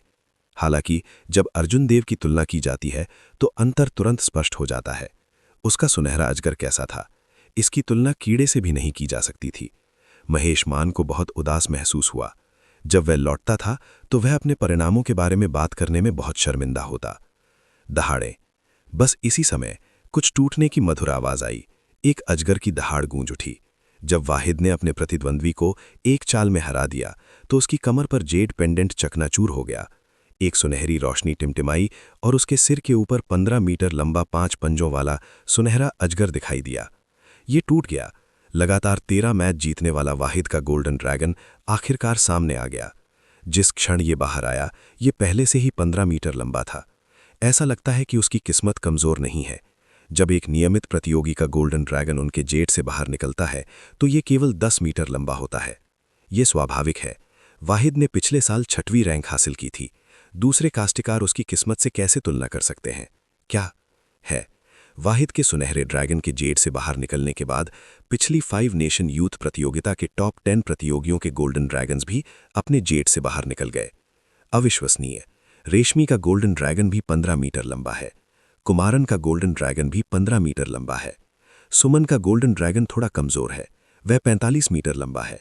ये वायुश्री की तुलना में केवल 1 मीटर अधिक मजबूत है। हालांकि ताकत के मामले में सिम्बा भाटी का गोल्डन ड्रैगन अभी भी मजबूत है, वह 20 मीटर लंबा है। पिछली 5 नेशन यूथ प्रतियोगिता में दूसरे नंबर पर रहने वाली प्रतिभागी वास्तव में असाधारण है। सिम्बा भाटी ने अभी अभी अपना मैच खत्म किया था। उसके सिर के ऊपर 20 मीटर लंबे गोल्डन ड्रैगन ने भीड़ को नीचे देखा। आकाश में चक्कर लगा रहे अन्य गोल्डन ड्रैगन्स सभी उससे नीच थे। अगला मैच वीरांश के खिलाफ समर्थ शर्मा। रेफरी की आवाज आने के बाद समर्थ शर्मा का फिगर कई बार चमका। वे अरीना में पहुंचे और गर्व से वहीं खड़े हो गए। स्वाभाविक रूप से उन्होंने सभी का ध्यान आकर्षित किया। इस मैच के बाद समर्थ शर्मा का गोल्डन ड्रैगन भी सामने आएगा। मुझे आश्चर्य है ये कितना लंबा होगा। क्या ये सिम्बा भाटी को पीछे छोड़ पाएगा? वह निश्चित रूप से सिम्बा भाटी को पीछे छोड़ देगा। ये सिर्फ इस बात पर निर्भर करता है कि वह उससे कितना आगे निकल जाता है। क्या ये 1 मीटर है या 3 मीटर? भीड़ प्रत्याशा से भरी हुई थी। वे देखना चाहते थे कि इस आदमी का गोल्डन ड्रैगन, जो लगातार 2 5 नेशन यूथ प्रतियोगिता में सीडेड प्रतिभागी रहा है, कितना लंबा होगा। वीरांश नामक ये प्रतियोगी ग्रेट जिन नेशन के एक बड़े संप्रदाय का शिष्य था। हालांकि उसका संप्रदाय टॉप 10 महान संप्रदायों में से एक नहीं था, लेकिन इसमें बहुत सारे संचय थे। इसने 10 से अधिक स्पिरिट नसों को नियंत्रित किया। उसके संप्रदाय में संसाधनों की कमी नहीं थी। इसके अलावा उसकी प्रतिभा उत्कृष्ट थी। इसके अलावा वह ग्रेट जिन नेशन से आया था, जो आध्यात्मिक ऊर्जा से समृद्ध था। इस प्रकार वह आसानी से टॉप 100 में प्रवेश कर सका। लेकिन जब वीरांश ने सुना कि इस दौर के लिए उनके प्रतिद्वंद्वी समर्थ शर्मा है, तो उनके हाव भाव अत्यंत उदास हो गए। वह अनिच्छा से विंड क्लाउड अरीना में चला गया। जब वीरांश अन्य कुलीन क्लैन के शिष्यों के साथ लड़ता था, भले ही वह उन्हें हरा न सके, तो वह एक चाल में जीतना चुनता था। वह देखना चाहता था कि क्या वह कुछ मार्शल टेक्निक्स को समझ सकता है। हालांकि समर्थ शर्मा का सामना करते समय उनके पास हार स्वीकार करने के सिवा कोई विकल्प नहीं था। ऐसा इसलिए था क्योंकि समर्थ शर्मा का मजबूत आत्मविश्वास पूरी तरह से उसकी आभा में विलय हो गया था। यदि कोई समर्थ शर्मा के साथ एक दूसरे की नज़र डालता तो वह स्वतः ही उससे हीन महसूस करते यदि उनके विचार पर्याप्त मजबूत नहीं होते। ऐसी परिस्थितियों में वह अपनी ताकत का आधा भी बाहर नहीं निकाल पाते। वह समर्थ शर्मा के साथ मूव्स का आदान प्रदान कैसे कर सकते थे? ये सिर्फ एक मजाक था। मैं हार मानता हूं। जैसा कि दर्शकों को उम्मीद थी, समर्थ शर्मा के 13वें प्रतिद्वंद्वी ने अपने से पहले की तरह हार स्वीकार करना चुना। उसके पास चालों का आदान प्रदान करने की भी हिम्मत नहीं थी। वीरांज की हार स्वीकार करने के बाद उसकी कमर पर जेट पेंडेंट से एक गोल्डन ड्रैगन क्यू, समर्थ शर्मा की जेट पेंडेंट में एक शू के साथ गोली मारी। काका। जेट पेंडेंट के टूटने की आवाज सुनाई दी। एक चमकदार सुनहरी रोशनी टिमटिमाई और 23 मीटर लंबा 5 पंजों वाला सुनहरा अजगर समर्थ शर्मा के सिर के ऊपर घूम रहा था। फिर यह हवा में उड़ गया। 23 मीटर लंबे गोल्डन ड्रैगन ने सिम्बा भाटी के 23 मीटर लंबे गोल्डन ड्रैगन को तुरंत पीछे छोड़ दिया। 40 या 50 मीटर लंबे कई गोल्डन ड्रैगन्स के बीच ये मुर्गियों के झुंड के बीच एक क्रेन की तरह था। समर्थ शर्मा वास्तव में समर्थ शर्मा है। कोई आश्चर्य नहीं कि वह इतना मजबूत है और उसके पास इतनी मजबूत किस्मत है। कोई उसे हरा नहीं सकता। वह सिम्बा भाटी से 6 मीटर लंबा है। ये एक दमनकारी लाभ है। हालांकि भाग्य किसी व्यक्ति की ताकत का प्रतिनिधित्व नहीं करता है, लेकिन फिर भी ये एक महत्वपूर्ण कारक है। हाँ, ये तो बस शुरुआत है। जब रैंकिंग मैच खत्म हो जाएंगे तो हम उनकी किस्मत का फैसला कर पाएंगे। ये सच है, मुझे आश्चर्य है कि क्या समर्थ शर्मा का गोल्डन ड्रैगन 23 मीटर तक पहुंच सकता है, 9 अंकों के शिखर तक पहुंच सकता है और एक सच्चा संप्रभु बन सकता है। जेड से निकलने वाला गोल्डन ड्रैगन वह गोल्डन ड्रैगन था जो समर्थ शर्मा के भाग्य को प्रतिनिधित्व करता था। जैसे ही ये प्रकट हुआ, इसने सभी को चौंका दिया। जब अर्जुन देव ने समर्थ शर्मा के गोल्डन ड्रैगन को देखा तो उसकी आंखों में आश्चर्य का भाव चमक उठा। उसने मन ही मन सोचा, मुझे आश्चर्य है कि मेरे पास कितना भाग्य है। लेकिन जब अर्जुन देव ने इस बारे में सोचा तो ये समर्थ शर्मा जितना ऊंचा नहीं होना चाहिए।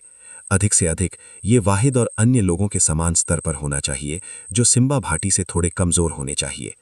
आखिरकार अर्जुन देव इस दुनिया में केवल कुछ ही समय के लिए आए थे। यदि वह प्राचीन उजाड़ टावर की 8वीं मंजिल तक नहीं पहुंचता तो वह वाहिद और अन्य लोगों की तुलना में थोड़ा कमजोर होता, जिन्होंने पिछले 5 नेशन यूथ प्रतियोगिता में ड्रैगन वेन लक हासिल किया था। हालांकि अर्जुन देव ने अधिक चिंता नहीं की। ये तो बस शुरुआत थी। जब तक वह जीतता जाता, उसकी किस्मत बढ़ती जाती और उसके प्रतिद्वंद्वी की किस्मत कम होती जाती। दूसरे व्यक्ति की किस्मत को संभालना मजबूत मजबूत हो जाएगा और कमजोर कमजोर हो जाएगा। जब चमन चौधरी ने समर्थ शर्मा के सिर के ऊपर भाग्य को देखा तो उनकी आंखों में एक अधूरदर्शी इच्छा चमक उठी। वह अपने आप से बुदबुदाया, the luck of wind cloud platform वास्तव में मजबूत है। ये मेरे देवलोक राजवंश की बची हुई जातियों के भाग्य से भी अधिक मजबूत है। लेकिन इस प्रतियोगिता के बाद आपकी किस्मत यहीं समाप्त हो जाएगी। जैसे जैसे मैचों के 13वें दौर आगे बढ़े, उन प्रतियोगियों की कमर पर जेड पेंडेंट बिखर गए जो पिछली 5 नेशन यूथ प्रतियोगिता में उच्च स्थान पर थे और लगातार 13 मैच जीते थे। अगला मैच रेशमी बनाम साकेत। रेशमी पिछले 5 नेशन यूथ प्रतियोगिता में 8वें स्थान पर थीं। साकेत 8 कुलीन क्लैनों के सदस्य थे। वह पिछली 5 नेशन यूथ प्रतियोगिता में 5वें स्थान पर थे। मैचों के 13वें दौर में विंड क्लाउड प्लेटफॉर्म ने आखिरकार मजबूत के बीच एक मैच का स्वागत किया। 8 कुलीन क्लैन के शिष्य एक साथ लड़े। इसने तुरंत कई लोगों का ध्यान आकर्षित किया। साकेत का हथियार भाला था। वह कॉइलिंग ड्रैगन स्पीयर टेक्निक में विशेषज्ञ थे। वह अपनी क्रूरता और अत्याचार के लिए प्रसिद्ध था। ये एक पीक सुपीरियर ग्रेड अर्थ रैंक मार्शल टेक्निक थी। कॉइलिंग ड्रैगन, फ्लड ड्रैगन, सींग वाले ड्रैगन, अर्थ ड्रैगन और फायर ड्रैगन जैसा था। वे सभी उच्च श्रेणी के आत्माश्वाणु में से थे, जिनमें ड्रैगन की वंशावली थी। कॉइलिंग ड्रैगन अधिक महानों में से एक था। इसमें बड़ी मात्रा में ट्रू ड्रैगन रक्त था। हालांकि इसने 9 स्वर्गों के माध्यम से उड़ने की क्षमता खो दी थी और अपना अधिकांश समय हाइबरनेशन में बिताया था। हालांकि कॉइलिंग ड्रैगन ने जो ऊर्जा उत्सर्जित की, वह एक सच्चे ड्रैगन की तुलना में कमजोर नहीं थी। साकेत ने अपना भाला पकड़ लिया और एक कुंडलित अजगर का रुख अपनाया। जैसे ही भाला नाचता था, ये एक कुंडलित अजगर की तरह था जो ऊपर नीचे उड़ रहा था। इसकी आभा विशाल और प्रभावशाली थी। जमीन पर साकेत रेशमी के अमर पहाड़ों और नदियों की मुट्ठी को दबाने में सक्षम था। कभी कभी भाले ने एक ऊंचे पहाड़ को चकनाचूर कर दिया। नदी आसमान में उछल पड़ी। पानी लगातार बहता रहा। ऊंचे पहाड़ों के लिए एक मजबूत गति बनाना मुश्किल था। जब रेशमी की मुट्ठी पकनीक की बात आई तो इसकी ताकत काफी कमजोर थी। उसकी आभा में अत्याचारी हवा का अभाव था। रेशमी ने भौहें सिकोड़ लीं और स्थिति को उभारने की कोशिश की। उसने साकेत के साथ आमने सामने के टकराव को बंद कर दिया और जीत हासिल करने के लिए तकनीकों का उपयोग करने की कोशिश की। हालांकि पहले ही बहुत देर हो चुकी थी। रेशमी पहले ही पहल हार चुकी थी। साकेत ने मैच की लय को पहले ही समझ लिया था। ये कुछ ऐसा नहीं था जिसे वो बदल सकती थी। अंत में रेशमी केवल एक थ्रो पर सब कुछ दांव पर लगा सकी। उसने अपनी अधूरी अवस्था से मुक्का मारा और अमर पहाड़ों और नदियों को मार डाला। एक चाल में जीत का फैसला करने की कोशिश की। जुड़वां ड्रैगन एक मोती के साथ खेल रहे हैं। साकेत मंद मंद मुस्कुराया। विजय उसकी मुट्ठी में थी, इसलिए उसने कोयलिंग ड्रैगन स्पीयर तकनीक की सबसे अच्छी चाल को अंजाम दिया।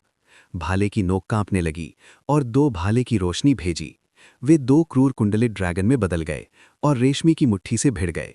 कुंडलित ड्रैगन क्रूरता से दहाड़ने लगे और पहाड़ों और नदियों की अधूरी स्थिति बिखर गई। रेशमी 10 कदम पीछे हट गई और असहाय होकर हार स्वीकार कर ली। एक सुनहरी रोशनी चमकी और रेशमी की किस्मत छीन ली। साकेत का सुनहरा ड्रैगन भी जेड से बाहर निकल गया। ये 25 मीटर लंबा था। इसकी किस्मत भी चरम पर थी। 50वां मैच, अर्जुन देव बनाम जुबैर। ये 13वें राउंड का आखिरी मैच था, साथ ही दिन का आखिरी मैच भी था। आखिरकार अर्जुन देव की लड़ने की बारी थी। इसके अलावा उनका प्रतिद्वंद्वी वो था जिससे वो परिचित थे। जब अर्जुन देव ने जुबैर को द्वंद्व युद्ध की अंगूठी तक चलते देखा तो उनकी आंखों में एक जानलेवा इरादा चमक उठा। फिर वो भारी कदमों से द्वंद्व युद्ध की अंगूठी में चला गया।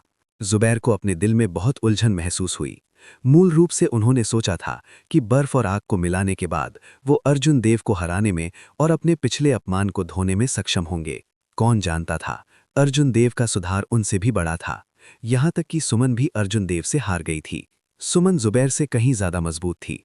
भले ही जुबैर कुछ हद तक असंतुष्ट महसूस कर रहा था, लेकिन उसे इस तथ्य को स्वीकार करना पड़ा। इस समय अर्जुन देव जुबैर से ज्यादा मजबूत थे। इसके अलावा अर्जुन देव न केवल 1 या 2 स्तरों से मजबूत थे। हालांकि जब अर्जुन देव ने अर्जुन देव को द्वंद्व युद्ध की अंगूठी पर चढ़ते देखा तो उनकी आंखों में असंतोष तुरंत गायब हो गया। उन्होंने मुस्कुराते हुए कहा, अर्जुन देव, बधाई हो, आपने लगातार विजय हासिल की है और एक भी मैच नहीं हारा है। ऐसा लगता है कि आप निश्चित रूप से शीर्ष 10 में जगह बनाएंगे। अपनी चुप्पी बनाए रखते हुए अर्जुन देव की हत्या का इरादा उसके दिल में पनप गया। क्रिस्टलीकृत युवान की, जो एक ठोस पदार्थ की तरह था, उसके शरीर के चारों ओर घूम रहा था। किसी भी समय सभी प्रकार की हत्या की चालें शुरू की जा सकती थी। जुबैर के चेहरे पर मुस्कान और भी व्यापक हो गई, क्योंकि उसने जारी रखा, दुर्भाग्य से आप कितने भी मजबूत क्यों ना हो, आप अपने दोस्तों की रक्षा नहीं कर पाएंगे। 100 लड़ाइयों के बाद आपके दोस्त अरुण तेजस, बाई, महेश मान, डेविड फर्नांडिस और अमन मुझसे मिलेंगे। उन्होंने कहा, उनका अंत केशव की तरह भयानक होगा। ये सब आपकी वजह से है। आपकी वजह से अर्जुन देव, उनका इस तरह से अंत हुआ। क्योंकि आपने मुझे नाराज किया है, उनमें से किसी का भी अंत अच्छा नहीं होगा। चूंकि वो जुबैर को चोट नहीं पहुंचा सकता था, इसलिए उसने अपना गुस्सा जुबैर के दोस्तों पर निकाला। जुबैर को जीनियस की अपनी पहचान की बिल्कुल भी परवाह नहीं थी। ऐसा चरित्र मल से अलग नहीं था। अर्जुन देव के हृदय में हत्या का इरादा महाविष था। उसने ठंडे स्वर में कहा, क्या आपका काम हो गया? ये देखकर कि अर्जुन देव नाराज हो गए हैं, जुबैर की मुस्कान और भी पागल हो गई। हा हा हा, क्या हुआ? क्या आप गुस्से में हैं और मुझे मारना चाहते हैं? दुर्भाग्य से आप ऐसा नहीं कर सकते। आप केवल देख सकते हैं कि आपके दोस्त एक एक करके मेरे द्वारा प्रताड़ित किए जाते हैं। मैं मानता हूं, मैं हार मानता हूं। हालांकि इससे पहले कि मैं हार स्वीकार करता हूं शब्द कहता, जुबैर बुरी तरह चिल्लाया और हार स्वीकार करने में विफल रहा। ये अर्जुन देव ही थे जिन्होंने अपनी चाल चली। जैसे ही उन्होंने बात की, उन्होंने बिजली के बचाव को अंजाम दिया। एक बिजली की रोशनी चमकी और वो जुबैर से पहले पहुंच गए। अर्जुन देव की वाइटल क्यू ने जुबैर की छाती पर निडर ड्रैगन मुट्ठी को निष्पादित किया। उसने आखिरी शब्द निगल लिया जो वो कहना चाहता था। विंड क्लाउड प्लेटफॉर्म में एक पक्ष के हार स्वीकार करने के बाद दूसरे पक्ष को हमला करना बंद करना पड़ता था। ये एक कठोर और निर्णित नियम था। इसे कोई नहीं तोड़ सकता था, समर्थ शर्मा भी नहीं। ये जुबैर की योजना थी। वो हार स्वीकार करना चाहता था और अर्जुन देव को क्रोधित करना चाहता था। भले ही वो उसे हरा न सके, फिर भी वो उससे नफरत करना चाहता था। हालांकि जुबैर को उम्मीद नहीं थी कि अर्जुन देव के पास इतनी अजीब जादू तकनीक होगी। अर्जुन देव एक पल में जुबैर के सामने आ गए। जुबैर के पास सोचने का ज्यादा समय नहीं था। वो अपने हाथ हिलाता अर्जुन देव को अस्थायी रूप से वापस मजबूर करना चाहता था और फिर हार स्वीकार करना चाहता था। उसके बाएं हाथ पर एक ठंडी हवा एकत्रित हुई और उसके दाहिने हाथ पर एक तेज लौ दिखाई दी। ये जुबैर की सिग्नेचर मूव थी, बर्फीली लौ पॉम। एक बर्फ थी और एक आग थी। जब ठंडी और गर्मी बारी बारी से होती थी तो प्रतिद्वंद्वी अत्यंत असहज महसूस करता था। यहां तक कि जुबैर से भी मजबूत काश्तकारों को ऐसी स्थिति से निपटने के लिए सतर्क रहना होगा। कवच तोड़ना, दिल को जब्त करना। अर्जुन देव ने अपनी दाहिनी मुट्ठी भींच ली और ब्रेकिंग आर्मर स्टांस को अंजाम दिया। ब्रेकिंग आर्मर विशेषता के साथ एक तेज नीला शॉक वेव ने जुबैर की बर्फीली लौ पाम को शरद की हवा की तरह बिखेर दिया, जो गिरे हुए पत्तों को बहा देती है। अर्जुन देव के बाएं हाथ ने एक पंजा बनाया और दिल को जब्त कर लिया। उसकी 5 उंगलियों पर एक नीला ड्रैगन पंजा दिखाई दिया और जुबैर द्वारा भेजी गई बर्फीली लौ पाम को चकनाचूर कर दिया। असीम हत्या के इरादे से अर्जुन देव ने जुबैर की छाती पर पंजा मारा। अगर अर्जुन देव उनके करीब आने में सफल हो जाते हैं तो जुबैर बिना किसी शक के मर जाएंगे। उन्हें बोलने का मौका भी नहीं मिलेगा। जुबैर का रंग पीला पड़ गया और उसके दिल में एक बड़ी घबराहट महसूस हुई। इस महत्वपूर्ण क्षण में उन्होंने असाधारण रूप से अच्छा प्रदर्शन किया। उन्होंने अपने हाथों को एक साथ दबाया और उनके शरीर में बर्फ और भड़कती हुई आगसार जल्दी से विलय हो गए। जैसे ही विशाल विंड क्लाउड प्लेटफॉर्म पर ठंडी हवा चली, इसने वास्तव में भड़कती हुई लपटों वाला तूफान उड़ा गया। बर्फ और आग पूरी तरह से विलय हो गए। ऊर्ध्व शीत लपटें। एक दहाड़ के साथ सिम्बा भाटी ने अपने हाथ ऊपर नीचे कर दिए, जिससे एक समकोण बन गया। बर्फ और अग्नि ऊर्जा की किरणें आपस में जुड़ गईं और अर्जुन देव की ओर बढ़ गईं। जुबैर को उम्मीद नहीं थी कि इस कदम से अर्जुन देव को चोट लगेगी। वो केवल कुछ सेकंड के लिए उसे विलंबित करने की उम्मीद करता था, जिससे उसे हार स्वीकार करने का अवसर मिल सके। हालांकि उसे निराशा हुई। अर्जुन देव ने उसे कोई मौका नहीं दिया। उसका दाहिना हाथ साबरे की मुट्ठी पर था। अर्जुन देव ने अपने चरम स्मॉल परफेक्शन साबरे इरादे को उजागर किया। उसके शरीर में उभरता क्रिस्टल एसेंस उसके साबरे के साथ बाहर निकल गया। श्यों, साबरे के इरादे के समर्थन से अविश्वसनीय रूप से तेज क्रिस्टल साबरे की और भी तेज हो गया। केके की ध्वनि के साथ साबरे की ने बर्फ और आग के झटके को आसानी से आधा काट दिया। इसके अलावा ये अत्यंत सटीक था, ठीक उसी बिंदु पर जहां बर्फ और आग मिली हुई थी। क्रिस्टल की तरह बिजली साबरे की के चारों ओर छलांग लगा रही थी। इसने जुबैर की सुरक्षात्मक सार को तोड़ दिया और उसकी छाती पर एक भयानक घाव छोड़ दिया। ये इतना गहरा था कि हड्डियों को देखा जा सकता था। एक मजबूत बिजली जिम्मेदार सार घाव में प्रवेश कर गया और जुबैर के मेरिडियन में डाल दिया, जिससे वे फट गए। अर्जुन देव के कृपाण प्रहार के तहत बिना रुके जुबैर की मध्याह्न रेखा फट गई। वो असहनीय दर्द में था। चिल्लाते ही जुबैर जमीन पर लुढ़क गया। वो एक पूरा वाक्य भी नहीं बना सका। अर्जुन देव ने पहले ही जुबैर को उन लोगों की सूची में डाल दिया था जिन्हें उन्हें मारना था। हालांकि वो अब कोई कदम नहीं उठा सकते थे, अन्यथा वो भविष्य में स्वर्गीय कृपाण मंडप में परेशानी ला सकता है। जुबैर की मध्याह्न रेखा अपंग हो गई थी। यहां तक कि अगर उसके पास स्पिरिट पिल्स और अमर दवाएं होती तो भी वो थोड़े समय में अपनी ताकत वापस नहीं पा पाएगा। वो अर्जुन देव के दोस्तों को धमका नहीं पाएगा। यदि जुबैर बदकिस्मत था और उसे अपने मेरिडियन के इलाज के लिए स्पिरिट पिल नहीं मिली तो वो जीवन भर के लिए अपंग हो जाएगा। आमतौर पर अर्जुन देव बहुत शांत लग रहे थे, एक शब्द भी नहीं कह रहे थे। वो शायद ही कभी क्रोधित होता था और शायद ही कभी लोगों को मारता था। हालांकि ड्रैगन्स के पास रिवर्स स्केल्स थे। अगर कोई उन्हें छूता है तो वो मर जाएगा। अर्जुन देव का भी रिवर्स स्केल था। जो कोई भी अपने दोस्तों और परिवार को धमकी देने की हिम्मत करेगा उसे 100 गुना या 1000 गुना झटका लगेगा। कोई फर्क नहीं पड़ता कि वो कौन था, भले ही वो एक सुपर जीनियस थे या एक महान संप्रदाय उनका समर्थन कर रहे थे, अर्जुन देव पीछे नहीं हटेंगे। शिव। जुबैर की कमर पर जेड पेंडेंट ने सुनहरी रोशनी की एक किरण को बाहर निकाला और अर्जुन देव के जेड पेंडेंट पे प्रवेश किया। सुनहरा अजगर जो लंबे समय से अधीर था तुरंत जेड पेंडेंट से बाहर निकल गया और उसके सिर के ऊपर चक्कर लगाने लगा। सुनहरा अजगर 15 मीटर लंबा था। सिम्बा भाटी और समर्थ शर्मा के अलावा ये अन्य 8 कुलीन कुलानों के प्रतिभाओं से कमजोर नहीं था। अर्जुन देव ने थोड़ी देर के लिए महसूस किया और पाया कि उनके सिर के ऊपर का सुनहरा अजगर अनजाने में उनके दिमाग को प्रभावित कर रहा था। इसने दिन की थकान और थकावट को दूर कर दिया, जिससे उसका सार, ची और आत्मा फिर से भर गया। सुनहरे अजगर का आकार अर्जुन देव के लिए आश्चर्य की बात नहीं थी।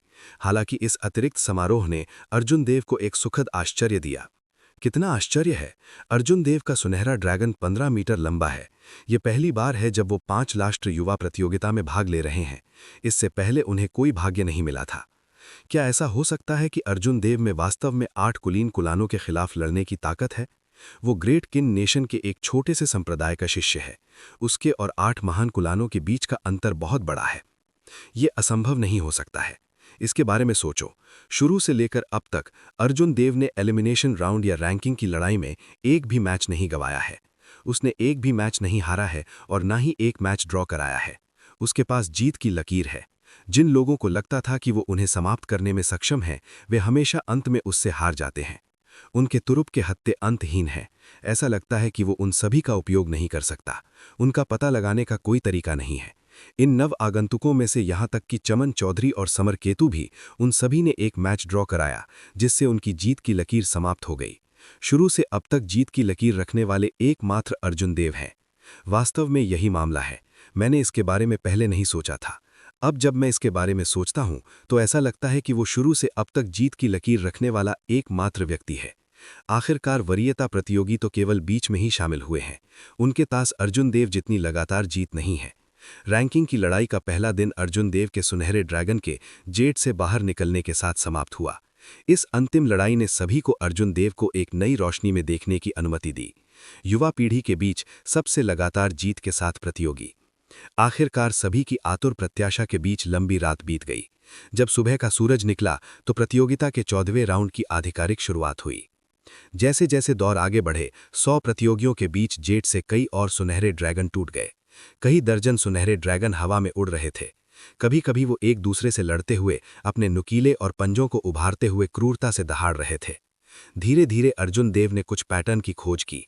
यदि प्रतिद्वंद्वी का सुनहरा ड्रैगन मजबूत था तो वो उतना ही अधिक भाग्य अवशोषित करता। यदि प्रतिद्वंद्वी कमजोर होता तो उसके द्वारा अवशोषित भाग्य की मात्रा नगण्य होती। उदाहरण के लिए समर्थ शर्मा बहुत मजबूत थे। अन्य प्रतियोगियों के सुनहरे ड्रैगन उनसे कमजोर थे। इसके अलावा वो किसी भी मजबूत प्रतियोगी से नहीं मिले। परिणाम स्वरूप उसका सुनहरा ड्रैगन लगभग 25 मीटर पर बना रहा, जो 1/4 से भी कम बढ़ा। दूसरी ओर अन्य महान कुलानों के शिष्यों के सुनहरे ड्रैगनों में पर्याप्त वृद्धि हुई। साकेत, वहीद और प्रभातिका के सुनहरे ड्रैगन 23 मीटर तक पहुंच गए। समर केतु और चमन चौधरी के सुनहरे ड्रैगन भी 25 मीटर तक पहुंच गए। वे नोबल कुलान के शिष्यों से केवल थोड़ा ही पीछे थे और जल्द ही पकड़ लेंगे। सबसे तेज कैच पकड़ने वाला सिम्बा भाटी था। कुछ मजबूत प्रतियोगियों को हराने के बाद उसका सुनहरा ड्रैगन पहले से ही 23 मीटर लंबा था, जो समर्थ शर्मा से केवल 3 मीटर पीछे था। समर्थ शर्मा ने मंद मंद मुस्कुराया और उन्हें इसकी परवाह नहीं थी। उनका लक्ष्य 33 मीटर लंबा सुनहरा ड्रैगन था। वो प्राइम रैंक तक पहुंचना चाहता था और भारी भाग्य प्राप्त करना चाहता था। स्काई डोम राज्य में एकमात्र सच्चा ड्रैगन बनना चाहता था। इससे कोई फर्क नहीं पड़ता कि इन लोगों ने कैसे पकड़ा, वे सभी अंत में उसे लाभान्वित करेंगे। वे सभी उससे हार जाएंगे और भाग्य का अपना हिस्सा सौंप देंगे। 35वां मैच, अर्जुन देव बनाम युगनाथ। ये प्रतियोगिता का 25वां दौर था। इससे पहले के मैचों में अर्जुन देव का सामना किसी मजबूत प्रतियोगी से नहीं हुआ था। हालांकि उसने सभी को जीत लिया, लेकिन उसका सुनहरा ड्रैगन केवल 15 मीटर तक बढ़ा। वो अभी भी शीर्ष प्रतिभाओं से कुछ दूरी पर था। युगनाथ दिव्य कृपाण द्वार के निजी शिष्य थे। उनकी कृपाण तकनीक भी बेहतरीन थी। उन्होंने भाग्य की एक महत्वपूर्ण मात्रा प्राप्त की थी। उसका सुनहरा अजगर 10 मीटर से अधिक लंबा था। युगनाथ अर्जुन देव के सबसे मजबूत प्रतियोगी थे। यदि वो दूसरे पक्ष का भाग्य प्राप्त कर सकता है तो उसका सुनहरा अजगर काफी बढ़ जाएगा। युगनाथ लंबा और मजबूत था, जिसकी पीठ गठीली और कमर कसी हुई थी। हालांकि जो चीज और भी मजबूत लग रही थी वो था उसके हाथ में विशाल कृपाण। वो कृपाण लगभग उतना ही लंबा था जितना वो था, और ये हथेली जितना भी चौड़ा नहीं था। ये 81 प्रकार के दुर्लभ अयस्कों से बना था। ये न केवल तेज था बल्कि ये बहुत सख्त भी था। इसका वजन 400 किलोग्राम से अधिक था। इस हथियार को देखकर ही पता चलता है कि युगनाथ की कृपाण तकनीक दृढ़ और क्रूर थी। उन्होंने दूसरों को दबाने के लिए अपनी ताकत का उपयोग किया और जीत हासिल की। अर्जुन देव, मेरा एक अनुरोध है, क्या आप कृपाण के इरादे का उपयोग नहीं कर सकते हैं और मेरे साथ चालों का आदान प्रदान नहीं कर सकते हैं? जब तक कि आप कृपाण के इरादे का उपयोग नहीं करते हैं, परिणाम चाहे जो भी हो, मैं हार स्वीकार करूंगा। युगनाथ के ऊपर जाने के बाद उन्होंने ऐसा अनुरोध किया जो सभी को अजीब लगा। उनकी आंखों में एक उत्सुक लाइट थी, क्योंकि वो आधीरता से उम्मीद कर रहे थे कि अर्जुन देव सहमत होंगे। जब तक कि आप सहमत होते हैं, मैं तुरंत जाऊंगा और रेफरी को बताऊंगा। मैं केवल आपके साथ एक निष्पक्ष लड़ाई चाहता हूं, ब्लेड्समैन के बीच लड़ाई। मैं गारंटी देता हूं कि मेरी कृपाण तकनीक आपको निराश नहीं करेगी। ब्लेड्समैन के बीच लड़ाई में यदि एक पक्ष कृपाण के इरादे को समझता है और दूसरा नहीं, तो ब्लेड्समैन को भारी नुकसान होगा। समान साधना की स्थिति में जीत की कोई संभावना नहीं थी, इसलिए युगनाथ ने ये अनुरोध किया। मौन अर्जुन देव को देखकर युगनाथ बेसब्री से प्रतीक्षा करने लगे। युगनाथ एक सीधे साधे व्यक्ति थे, उन्हें बोलना पसंद नहीं था। वो जो कुछ उनके मन में था वो कह देते थे और झाड़ी के आसपास घूमना पसंद नहीं करते थे। मैं लंबे समय से ऐसे किसी से नहीं मिला हूं, अर्जुन देव ने मन ही मन आह भरी। युगनाथ जीत नहीं बल्कि लड़ाई की प्रक्रिया की तलाश कर रहे थे। ब्लेड्समैन के रूप में भी युगनाथ ने अर्जुन देव की ताकत की प्रशंसा की। वो अर्जुन देव के साथ एक निष्पक्ष लड़ाई चाहते थे, अपनी कृपाण तकनीकों की कमियों को पूरा करने के लिए गहन लड़ाई का उपयोग करना चाहते थे। युगनाथ की तुलना में अर्जुन देव अधिक चिंतित थे। रैंकिंग की लड़ाई शुरू होने के बाद उन्होंने केवल इस बारे में सोचा कि अपने भाग्य को कैसे बढ़ाएं। उनकी अपरिवर्तनीय मानसिक स्थिति में एक लहर पैदा हुई, यहां तक कि उन्होंने खुद भी इस पर ध्यान नहीं दिया। अर्जुन देव होश में आ गए। उन्होंने मुट्ठी भर सलामी दी और कहा, मेरे बारे में इतना अच्छा सोचने के लिए धन्यवाद। इस स्थिति में मैं कृपाण के इरादे का उपयोग नहीं करूंगा। चलो एक निष्पक्ष लड़ाई करते हैं। आपको कोई वादा करने की जरूरत नहीं है। यदि आप जीतते हैं तो अर्जुन देव भी हार का जोखिम उठा सकता है। जैसे ही उन्होंने ऐसा कहा, सारे दर्शकों को यह अजीब लगा। ये अंतिम रैंकिंग लड़ाई थी। मैच जीतना या हारना किसी की अंतिम रैंकिंग को प्रभावित करेगा। रैंक में अंतर और प्राप्त भाग्य की मात्रा एक किसान के जीवन भर को प्रभावित करेगी। ये एलिमिनेशन राउंड नहीं था जहां कोई समर केतु और चमन चौधरी जैसी मौन लड़ाई लड़ सकता है और ड्रॉ के साथ समाप्त हो सकता है। इससे रैंकिंग मैचों में किसी के अंक प्रभावित नहीं होंगे। क्या ये अर्जुन देव पागल है? युगनाथ का भाग्य प्रचुर है।